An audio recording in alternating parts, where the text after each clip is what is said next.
I hope I am live. Yeah, I am live. Thank you so much. नमस्कार, सत श्री अकाल, वणक्कम, खंबा गणी, राम राम सा। एक्चुअली कंफ्यूजन ये हुआ कि मेरा सुबह लैपटॉप खराब हो गया।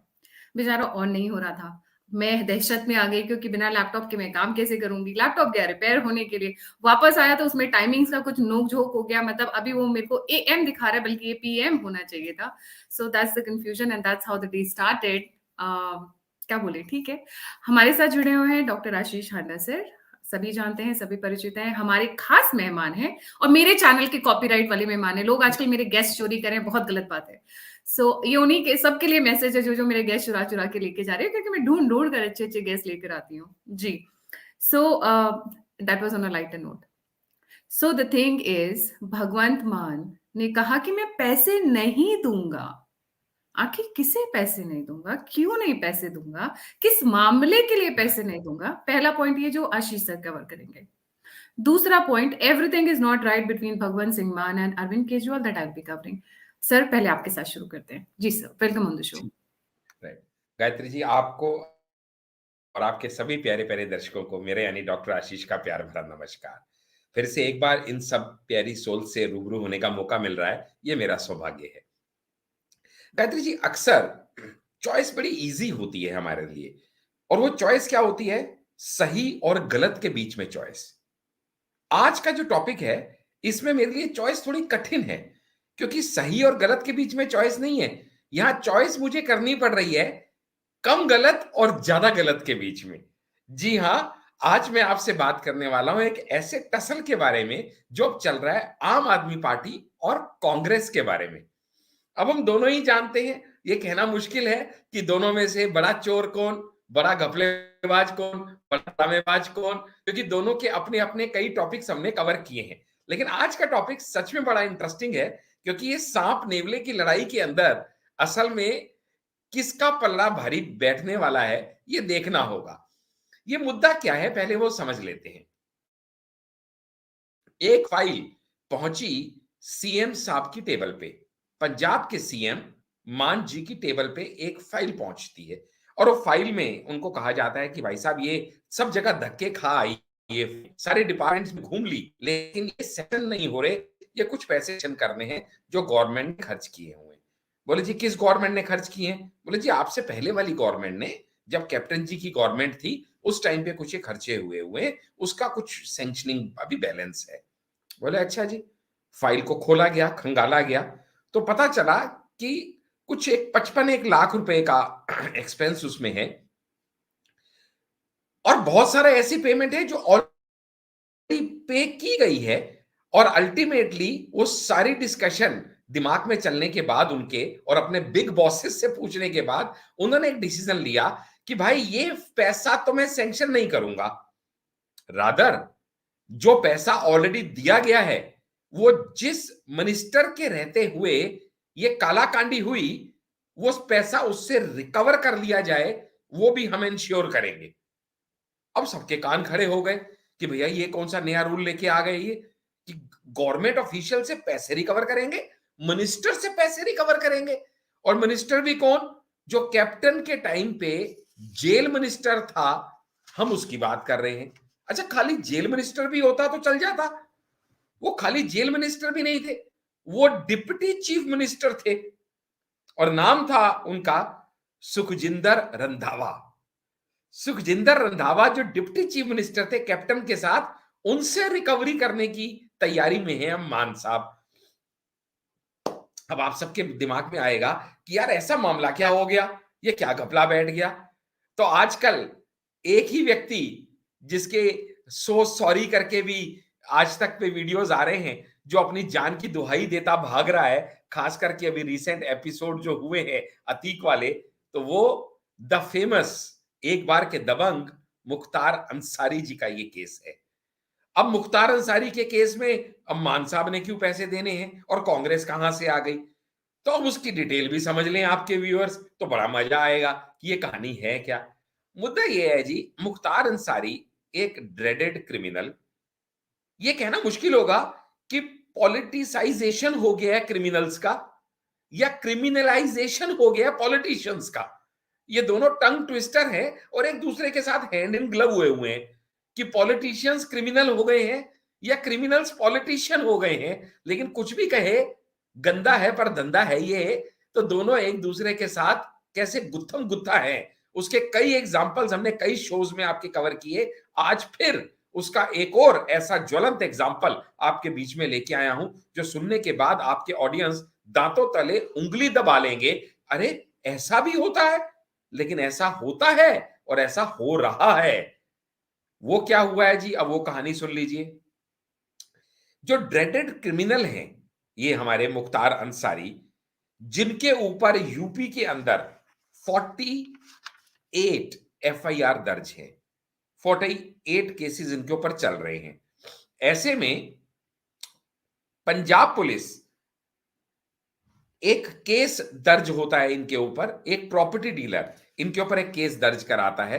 वो कौन कराता है? एक बिल्डर है कोई मोहाली का, ठीक है जी।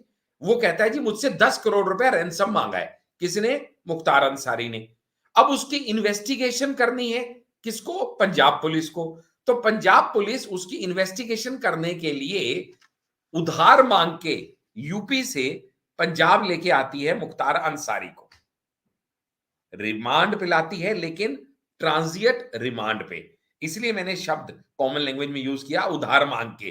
भाई थोड़े दिन के लिए, एक केस के लिए दे दो, क्योंकि यहां तो उनके 47-48 केस पेंडिंग है, और उसके लिए एक स्पेशल कोर्ट बनाया गया है, कॉन्स्टिट्यूट किया गया है कि इतने सारे केसेस एक ही आदमी के ऊपर है, तो भैया एक अलग कोर्ट ही इनके लिए बना दिया जाए। यूपी में ऐसा उनके ऊपर सब चल रहा था। तो ऐसे में पंजाब पुलिस वहां जाके ट्रांजिट रिमांड पे उनको पंजाब लेके आ जाती है, ठीक है जी। यूपी गवर्नमेंट उनको पंजाब गवर्नमेंट की रिकमेंडेशन पे ले जाने देती है, ट्रांजिट रिमांड पे। ये रूल है, इंटरस्टेट ऐसा चलता रहता है। अब उन्हें क्या पता था कि उनको यहां से ले जाना एक कॉन्स्पिरेसी थी।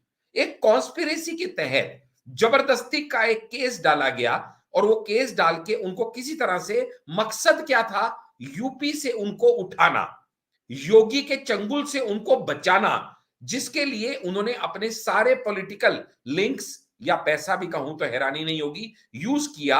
और पंजाब गवर्नमेंट, जो उस समय कांग्रेस गवर्नमेंट थी अंडर कैप्टन जी, उन्होंने वहां से उनको उठवा लिया। उठवा लिया इसलिए कह रहा हूं कि वैसे तो लीगली लिया, लेकिन जो आगे का काम किया वो उठवा लिया जैसा था। बार बार बार बार यूपी गवर्नमेंट ने, कोर्ट ने समन्स भेजे कि जी मुख्तार जी को इस केस में पेश किया जाए, मुख्तार को इस केस में पेश किया जाए, मुख्तार अंसारी हाजिर हो। लेकिन रोपड़ जेल में, जहां पे पंजाब गवर्नमेंट ने उनको रखा हुआ था, रखा हुआ नहीं था, ठहराया हुआ था, पूरे ऐशो आराम के साथ, वीवीआईपी ट्रीटमेंट के साथ, सारी सुख सुविधाओं के साथ, जिनको वहां पे रखा हुआ नहीं था, ठहराया हुआ था, बसाया हुआ था, 48 समन यूपी कोर्ट ने इशू किए, 48 समन कि इनको पेश किया जाए। लेकिन पंजाब की गवर्नमेंट ने एक भी समन को यूपी कोर्ट के ऑनर नहीं करते हुए एक बार भी उनको पेशी में नहीं लेके गए। सोचिएगा ये कि हद का फेवर कर रहे हैं आप किसी क्रिमिनल को, और ये फेवर कौन कर रहा है? पंजाब गवर्नमेंट कर रही है। उसके अपने गुर्गे फेवर करें तो समझ में आता है। 48 समन गायत्री जी, मुझे तो लगता है कि उसी समय कोर्ट को कंटेम्प्ट ऑफ कोर्ट के लिए गवर्नमेंट को ही पुल डाउन कर देना चाहिए था, लेकिन नहीं किया। उस समय क्या उनकी मजबूरियां रहेंगी पता नहीं। इसके बाद जब पूरे ऐशो आराम के साथ उनको वहां रखा जा रहा था, और यूपी गवर्नमेंट को यहां चिंता होने लगी कि ये ट्रांजिट रिमांड पे ले गए थे, ये वापस भी नहीं भेज रहे हैं, कोर्ट के समन्स पे भी उसको ऑनर नहीं किया जा रहा है, तो इन्होंने ऑफिशियली चिट्ठियां लिखनी शुरू करी। एक चिट्ठी लिखी, किसने? यूपी गवर्नमेंट ने। किसको? पंजाब गवर्नमेंट को। मुद्दा क्या था? मुख्तार अंसारी को हाजिर किया जाए, यहां पे कोर्ट में उसकी पेशी है, उसको बुलाया जा रहा है। मेरे ख्याल से एक चिट्ठी अपने आप में बहुत होती चाहिए। दूसरी चिट्ठी लिखी, तीसरी चिट्ठी लिखी, चौथी चिट्ठी लिखी। गायत्री जी, वुड यू 15 चिट्ठियां लिखी गई, 15 official letters by UP government to Punjab government. कि आप मुख्तार अंसारी को ट्रांजिट रिमांड पे ले गए थे। वहां तो एक छोटा सा केस है उसका कि एक रैंसम मांगी, किसी ने एलिगेट किया कि मुझसे 10 करोड़ मांगे गए, सच या झूठ, लेकिन एक फिरौती मांगना इतना बड़ा जुर्म नहीं है। यहां तो उसके ऊपर खून के मुकदमे चल रहे हैं, डकैती के मुकदमे चल रहे हैं, जालसाजी के मुकदमे चल रहे हैं, 47 केस उसके ऊपर दायर हैं। आप उसको इधर भेजिए। लेकिन हर बार उन्होंने क्या किया, उसकी तबीयत ठीक नहीं है, वो ट्रेवल नहीं कर सकता, डॉक्टर्स ने एडवाइस किया है उसको ट्रेवल नहीं करना। सोचिए किस तरह से एक क्रिमिनल को एक गवर्नमेंट शील्ड कर रही है, किस एक्सटेंट तक कर रही है। अभी से आपके सुन के व्यूअर्स को हैरान परेशान होने की जरूरत है। आगे बताऊंगा तो सच में वो कहेंगे यार ये हो क्या रहा है। 15 लेटर्स, 15 रिमाइंडर्स, 15 रिक्वेस्ट ऑफिशियल करने के बाद एक स्टेट गवर्नमेंट के दूसरी स्टेट गवर्नमेंट को जब उसकी सुनवाई नहीं हुई तो हार के तंग आके क्या किया यूपी गवर्नमेंट ने, सुप्रीम कोर्ट का दरवाजा खटखटाया। यह भी अपने आप में अनोखा केस था सुप्रीम कोर्ट में, जहां पे सुप्रीम कोर्ट में एक स्टेट गवर्नमेंट कह रही है भाई हमसे बंदा उधार मांग के ले गए थे, अब इसको अपना समझ के बैठ गए हैं, वापस ही नहीं दे रहे हैं, हमारे यहां पे इसकी जरूरत है, बड़ा इंपॉर्टेंट बंदा है हमारा, हमें हमारा बंदा वापस दिला दो। सुप्रीम कोर्ट में चला गया केस। अच्छा, इसके बाद भी आंख में शर्म नहीं आई कांग्रेस सरकार को कि भाई अब तो दे दे बंदा वापस। अब क्या किया उन्होंने, उन्होंने इस केस को कंटेस्ट करने का डिसीजन लिया। भाई बंदा उनका, केस वहां चल रहे हैं, तुम एक केस के लिए लाए थे, वापस दे दो, इज्जत से दे दो। नहीं देंगे जी, क्योंकि उसको प्रोटेक्ट करना, किसी भी हद तक उसके इंटरेस्ट को शील्ड करना, सेफगार्ड करना उनका अटमोस्ट उस समय पर्पस बन चुका था, एम बन चुका था, ऑब्जेक्टिव बन चुका था। इसलिए सुप्रीम कोर्ट में भी उन्होंने कंटेस्ट करने का डिसीजन लिया। चलिए, जब गवर्नमेंट कंटेस्ट करती है ना गायत्री जी, तो नॉर्मली गवर्नमेंट के पास तो सरकारी वकील होते हैं, सबको यह बात मालूम है कि सरकारी वकील भी हाईएस्ट ऑर्डर के होते हैं। यहां तक कि सॉलिसिटर जनरल, अटॉर्नी जनरल, ये सब सरकार के बंदे हैं। किसी भी लेवल तक के बड़े बड़े केस में गवर्नमेंट जब फाइट करती है तो गवर्नमेंट वकीलों से फाइट करती है। इस केस की इंपॉर्टेंस समझिए, उनकी मजबूरी समझिए, या उनका बिक जाना समझिए। ये मैं इसके ऊपर कोई कमेंट नहीं करूंगा, क्योंकि मैं जो अगली बात कहने जा रहा हूं वो सुन के आप खुद और आपके ऑडियंस इवेल्युएट करें कि पंजाब गवर्नमेंट की तरफ से यूपी गवर्नमेंट को सुप्रीम कोर्ट में चैलेंज देने के लिए जिस वकील को रखा गया वो सुप्रीम कोर्ट के एक रिनाउंड प्राइवेट वकील थे, जिनका नाम है दुष्यंत दवे। और ये जो दुष्यंत दवे, My ये God, Dushyant Dave is one of the most expensive lawyers.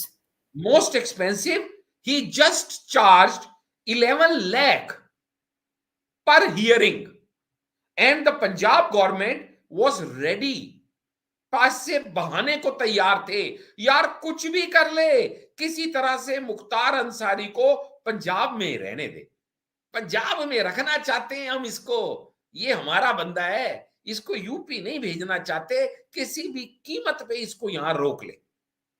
Dushyant Dave जैसे वकील ने 11 लाख रुपया पर हियरिंग चार्ज किया। अनफॉर्चुनेटली फॉर देम वो केस हार गए और यूपी गवर्नमेंट वो केस सुप्रीम कोर्ट में जीत गई और उसको ड्रैग करके irrespective of his ill health बड़ी ही सफलता से और कुशलता से और सकुशलता से उसको यूपी में ले जाया गया। ये तो हुई पास्ट हिस्ट्री, क्योंकि जो 2.5 साल उसको पंजाब में जवाई बना के रखा गया, पूरे ऐशो आराम के साथ रखा गया, 2019 से 2021 के बीच का ये जो पीरियड है। लेकिन अब जब उसके बिल आ रहे हैं और जो बिल आए तो उस समय मान जी की जब टेबल पे ये बिल पहुंचे तो मान साहब को तो लगा यार एक तीर में 2 शिकार किए जा सकते हैं। कैसे एक तीर में 2 शिकार किए जाए भाई? एक तो सबसे पहले जो अपनी पुरानी दुश्मन है कांग्रेस, उसको लपेटा जाए, उसको इल्जाम दिया जाए किसी तरीके कि भैया चलो तुम्हारे मंत्री से वसूलते हैं, तुम्हारे ऊपर कुछ कीचड़ उछालते हैं और तुम्हारी सच्चाई कुछ दुनिया के सामने खोलते हैं। तो ये एक तीर से 2 शिकार का काम मान ने किया। और दूसरा किसी तरीके से अपनी जो बिगड़ी हुई छवि है, इस समय जो आम आदमी पार्टी की छवि देश भर में बिगड़ी हुई है, उसको किसी तरीके कहीं ना कहीं हम कुछ नैतिकता का चादर उड़ाने का काम करें कि देखिए हमारी सरकार गवर्नमेंट के टैक्स पेयर्स का हार्ड अर्न्ड मनी वेस्ट नहीं जाने देगी। वो हम सब दिल्ली में भी देख रहे हैं कि करोड़ों रुपया कहां-कहां पे खर्च हो रहा है, कितने के पर्दे, कितने के कर्टेन, कितने के कालीन और कितने की टाइल्स और क्या-क्या। लेकिन वो टैक्स पेयर का पैसा नहीं है। लेकिन वही वाली बात है, हाथी के दांत खाने के और दिखाने के और दिल्ली में रूल कुछ और हो जाते हैं, पंजाब में रूल कुछ और हो जाते हैं। खैर वो एक अलग टॉपिक ऑफ डिबेट और डिस्कशन हो सकता है या वो आपका सेकंड पार्ट हो सकता है, इन्वेट नहीं करूंगा। मेरा फर्स्ट पार्ट तक ही मैं अपने टॉपिक को रखूंगा। तो उसमें अभी इन्होंने क्या किया है, अभी इन्होंने मान ने ये फाइल वापस दे दी कि भाई मैं ये पैसा रिलीज नहीं करूंगा। और जिस मिनिस्टर के टेन्योर के दौरान, जो उस समय जेल मिनिस्टर था, जो कि डिप्टी चीफ मिनिस्टर था, सुखजिंदर रंधावा, कांग्रेस का उस समय कैप्टन की पैनल में था, ये उससे पैसे रिकवर किए जाएंगे और ये पैसे मैं नहीं दूंगा, क्योंकि आपने, मेरे को कुछ समझ नहीं आता कि एक ऐसे आदमी को क्यों शील्ड किया, क्यों उसको आपने इतने डेस्परेट थे कि 2.5 साल पंजाब में रखने के लिए आपके बस में होता तो अभी भी वो पंजाब में ही होता। और उसके लिए आपने वीवीआईपी ट्रीटमेंट्स की और उसके लिए आपने ये करोड़ों रुपया खर्च करने का भी पीछे नहीं हटे। और जिसका आप लाखों का बिल आप हमसे दिलवाना चाहते हो, हम वो बिल पे नहीं करेंगे। वो बिल पे रिकवरी के माध्यम से उसी के थ्रू होगा जिस मिनिस्टर ने ये सारा कालाकांडी किया। लेकिन आपके ऑडियंस के लिए और मेरे लिए खासकर जब मुझे न्यूज़ पता चली ना गायत्री जी, इतनी हैरानी हुई सुन के समझ के कि यार एक सेलेक्टेड इलेक्टेड गवर्नमेंट जिसका काम लॉ एंड ऑर्डर मेंटेन करना है, वो एक dreaded criminal, most wanted criminal को बचाने के लिए, शील्ड करने के लिए किस एक्सटेंट तक जा सकती है, ये देख के भी बड़ी हैरानी होती है कि आप सिलसिलावार तरीके से अगर आप देखें ना कि किस तरीके से उसको उन्होंने बचाया। पहले तो वहां से उठाया, फिर यहां पे बड़े आराम से रखा, फिर उसको वापस ना जाना पड़े उसके लिए कंटेस्ट किया सुप्रीम कोर्ट में, और वो भी हाईएस्ट पॉसिबल पेड लॉयर के थ्रू। कम व्हाट में, let us try to save his interest. It is condemnable, shameful Gayatri ji. I जी। Rest my argument here. अब इसको यहाँ दूसरा पे एक ट्विस्ट बहुत आप जो देना चाहते हैं। जी, जी, यहाँ जी पे एक गायत्री बहुत ji please. Interesting angle Shubham Sharma ji ने रखा है कि उन्हीं दिनों जब ये पंजाब की जेलों में थे, उन्हीं दिनों एक पाकिस्तानी पत्रकार अरुषा भी सरकारी मेहमान हुआ करती थी। कहीं ऐसा तो नहीं है कि जो अतीक अहमद वाली कहानी थी, वही मुख्तार अंसारी वाली भी कहानी है? ISI link, weapons, drugs, terrorism और बाकी के एंगल्स। खैर उस पे हम बहुत डिटेल में अभी नहीं बोलेंगे क्योंकि ये जो आप एंगल लेके आई हैं Shubh Sharma ji, thank you for it and will dig deeper into it so that हम नेक्स्ट टाइम मुख्तार अंसारी का केस उठाएंगे तो ये पॉइंट हमारे दिमाग में रहेगा। अभी आजकल अरविंद केजरीवाल और भगवंत सिंह मान के बीच में सब कुछ ठीक नहीं चल रहा है। उसका सबसे बड़ा कारण ये है कि अरविंद केजरीवाल सबको यूज करते रहे। देखिए, कोई भी कंपनी, कोई भी ऑर्गेनाइजेशन, इंस्टीट्यूशन जो है तब बनती है जब ह्यूमन रिसोर्स, आप और हम जैसे लोग जुड़ते हैं, ना सिर्फ financially, physically, emotionally and well being wise, एक लॉन्ग टर्म सोच के। इन्होंने यूज किया सत्येंद्र जैन को, थ्रो आउट। इन्होंने यूज किया कुमार विश्वास को, आउट। इन्होंने यूज किया आशीष, मैं उनका नाम भूल गई हूँ, प्रशांत भूषण, फैमिली, मतलब जितने भी इनके आसपास रहे हैं, शाजिया इल्मी, सबको यूज किया और थ्रो किया। अब क्या हो गया, अब बचे हैं सिर्फ 3-4 लोग, आतिशी मार लेना, राघव चड्ढा और यही लोग।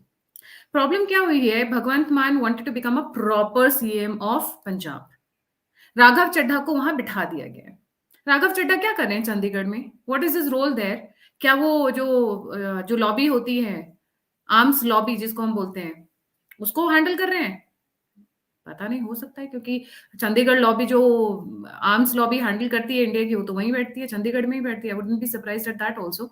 बट वहां पर चंडीगढ़ में बैठकर राघव चड्ढा जिस तरीके से भगवंत मान को हैंडल कर रहे हैं बिहाइंड द सीन, द जो आउटपुट आ रहा है वो अच्छा नहीं आ रहा है। दोनों के बीच में टसल है क्योंकि फाइल पहले राघव चड्ढा के पास जाती है, अगर वो हाँ बोल देते हैं तो भगवंत मान के पास सिर्फ स्टैम्प पेपर, मतलब बस सिग्नेचर कर दिए, ओए ओए ये फाइल भेज दिए, सिग्नेचर कर दिए। तो उनको, क्योंकि वो पगड़ीधारी हैं, पंजाबी हैं, सिख हैं, वहां बैठे हुए हैं, उनको सिर्फ सिग्नेचर के लिए रखा गया है। डी फैक्टो कंट्रोल कर रहे हैं Raghav Chadha, which is not going well down with Bhagwant Singh Mann, क्योंकि no matter how bad a person is, सबको अपनी इज्जत प्यारी होती है, सबको अपनी डिग्निटी चाहिए होती है। एंड कहा जा रहा है कि बीच में कुछ टसल्स खराब हुई हैं, जिसको लेके भगवंत मान और चिढ़ गए हैं। अमित शाह से मिलने आए भगवंत मान, उसके आसपास में अगर आप देखो तो उसी के पास में सीआरपीएफ भेजी गई, जिसको भेजा गया G20 के नाम पे कि G20 की सुरक्षा करनी थी। और मैंने उस वक्त भी कहा था ये सीआरपीएफ वापस नहीं आएगी G20 होने के बावजूद, क्योंकि वो जो बटालियन गई थी, it was not even CRPF, it was with railways and other special task forces. उनकी जो ट्रेनिंग दी गई थी वो बड़ी मजेदार है, जिसको बहुत कम लोगों ने कवर किया है। उनको ट्रेन किया गया था, अगर आप पे तलवारों से कोई हमला करे तो आप कैसे डिफेंड करेंगे और कैसे कंट्रोल करेंगे। अगर आपके ऊपर भाला फेंके तो निहंग, और वहां पर अगर हम बात करें जो खालिस्तान मूवमेंट होता है उसमें यही दो इक्विपमेंट सबसे ज्यादा यूज होते हैं, यही दो वेपन सबसे ज्यादा यूज होते हैं। इन दोनों की ट्रेनिंग, स्पेशल ट्रेनिंग देकर इन फोर्सेस को भेजा गया था। तो आपको क्या लगता है भगवंत मान सिंह जी को पता नहीं था? उनकी परमिशन से हुआ था, उनको बताकर हुआ था, उनको साझा सीक्रेट में लेकर किया गया था। यहां से Arvind Kejriwal again is not very happy because he is seeing Bhagwant Mann drifting away from him and Raghav Chadha. अब राघव चड्ढा को वैसे भी परिणीति चोपड़ा पसंद आ गई, तो वहां पे भी थोड़ी प्रॉब्लम है, वो हम बाद में बात कर लेंगे। उसका उसका टॉपिक अलग है थोड़ा सा वो थोड़ा मैं अलग बाद में करूंगी। G20 आराम से हो गया, वो फोर्सेस अभी भी वही हैं, दैट इज विद भगवंत मान। बीएसएफ को लेकर Arvind Kejriwal was not happy, he wanted to curtail the powers. Captain Amarinder Singh ने इस चीज को उठाया भी था। वहां पर भी Bhagwant Mann is standing with Amit Shah. Arvind Kejriwal is again not liking it, but problem क्या है, अरविंद केजरीवाल फंस चुके हैं। अगर वो भगवंत मान सिंह को जाने देते हैं तो राघव चड्ढा का entry can not be accepted in Punjab. जो पंजाब की पॉलिटिक्स है वहां पर, जो पंजाब की पॉलिटिक्स है वहां पर वहीं का बंदा चलेगा, बाहर का बंदा नहीं चलेगा। तो इस ये सारी चीजों को लेकर, और अमृतपाल सिंह का जो आप सभी को लग रहा है कि वो जो पकड़ा गया, आपको लगता है वो भगवंत सिंह मान के बिना पकड़ा गया है? इंटेलिजेंस एजेंसीज लगी हुई थी, बहुत सारा बीच में पीछे बहुत सारे ड्रामे हुए हैं। मतलब sometimes I think Twitter spaces is better, क्योंकि यहाँ पे बहुत सारे राज खोलने में डर लगता है। But let me tell you like this, the agencies knew where he was, वो उसको ट्रैप करती जा रही थी। पर अगर वो उसको जिस दिन क्रैकडाउन हुआ था, अगर वो अरेस्ट करती, आप लॉजिकली सोचिए, अगर अरेस्ट करती या खुदा ना खास्ता, मतलब नॉट खुदा ना खास्ता, आई मीन उस दिन अगर गलती से इनकाउंटर में उनको छोटा सा भी खरोच हो जाता तो पंजाब जल रहा होता। वो जो 35-36 दिन बीच में गए हैं, उसमें अकाल तख्त को संभालना, एसजीपीसी को संभालना, उनके फंडिंग को कट करना, उसके उनके आसपास जितने जत्थेदार थे और जो सपोर्टर्स थे वो पूरा बेस कट करना, बहुत सारी चीजें बैकग्राउंड में हुई है। This is called politics, it's not 2 minutes noodles, it's not Maggi noodles के आपने चढ़ाया और डाल दिया और बन गया, वो नहीं है। पीछे बहुत कुछ होता है बीच में। जी सर। जब आपने ऑल इज नॉट वेल कहा ना दोनों के बीच में, तो मुझे आपकी एक बड़ी अच्छी, उस दिन आपने जब हम डिस्कस कर रहे थे, कोरिलेशन याद आया। याद है आपको जब अरविंद केजरीवाल जी को सीबीआई ने बुलाया था और एक हल्ला सा मचा था, अरेस्ट करने लगे हैं, और पूरी प्लानिंग थी, आपने ही इसको पर्दाफाश किया था कि पंजाब से बंदे बुलाए थे, और उस समय भी मान जी को ही ड्यूटी दी गई थी कि वहां से आपको कितने हजारों को लेके आना है, और ना तो वो लोग आ सके थे, और सबसे पहले धरने से भी मान जी उठ गए थे, जिसके ऊपर भी नाराजगी बात निकल के आई थी कि Arvind Kejriwal ji is not happy with मान, कि भाई तुम धरने से उठ क्यों गए और तुम्हारे बंदे कहां हैं। जब कहा था कि अरविंद केजरीवाल अगर अंदर है तो बाहर तो बवाल होना चाहिए।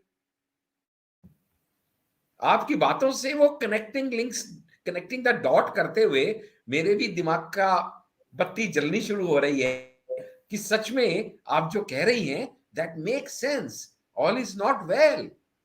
Thank you so much for enlightening us all, Gayatri ji. जी, thank you so much sir. So यही वाली बातें थी। और भगवंत मान ऐसा नहीं है कि अमित शाह के साथ हैंडशेक कर लिया, प्लीज, वो हम नहीं कह रहे हैं। बट हाँ, यहाँ पर बहुत सारी चीजें पर्दे के पीछे होती हैं। दुश्मन दोस्त बन जाता है, दोस्त दुश्मन बन जाता है। कब चीजें कहते हैं, keeping your enemies is always, keep your enemies closure then your friends, क्योंकि आपको फिर बहुत सारी बातें पता चलती रहती हैं।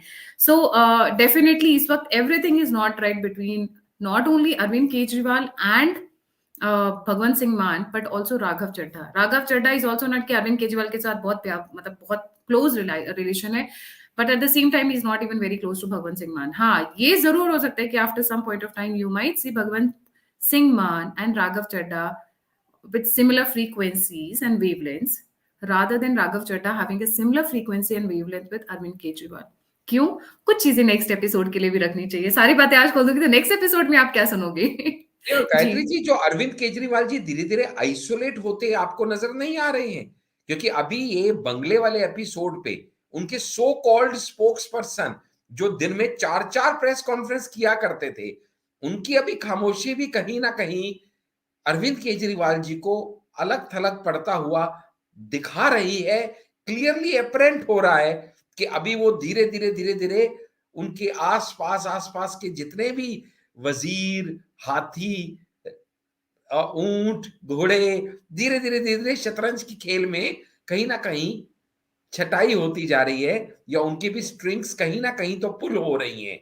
उनका विगर कम हो रहा है, उनकी क्यूरियोसिटी कम हो रही है, और श्योरली ये सब चीजें पर आम कहीं ना आदमी कहीं पार्टी, सर केजरीवाल जी आम को आदमी पार्टी, आप क्योंकि मेरे सबसे स्पेशल एक्सपर्ट हैं आम आदमी पार्टी को लेके, इसमें एक और बड़ी एंट्री होने वाली है जो मैं, एक नहीं सॉरी 2 बड़ी एंट्री होने वाली है जो मैं नेक्स्ट 2-3 एपिसोड्स के लिए रखूंगी। हम स्लोली एंड ग्रेजुअली अनफोल्ड करेंगे, बिकॉज एक एपिसोड में सब कुछ दे दूं फिर आप लोग बोर भी हो जाओगे ना, अगली बार के लिए क्या बचा के रखूंगी। इसी के साथ thank you so much for joining. जाने से पहले सभी व्यूअर्स से रिक्वेस्ट है, please don't forget to like, subscribe and share the alternate media. And if you want to support me, if you want to contribute, you want to get in touch, you want to give a feedback, मेरे सभी links description box में है। सो इसी के साथ जय हिंद, जय श्री राम, हर हर Mahadev. Thank you so much sir. नमस्कार।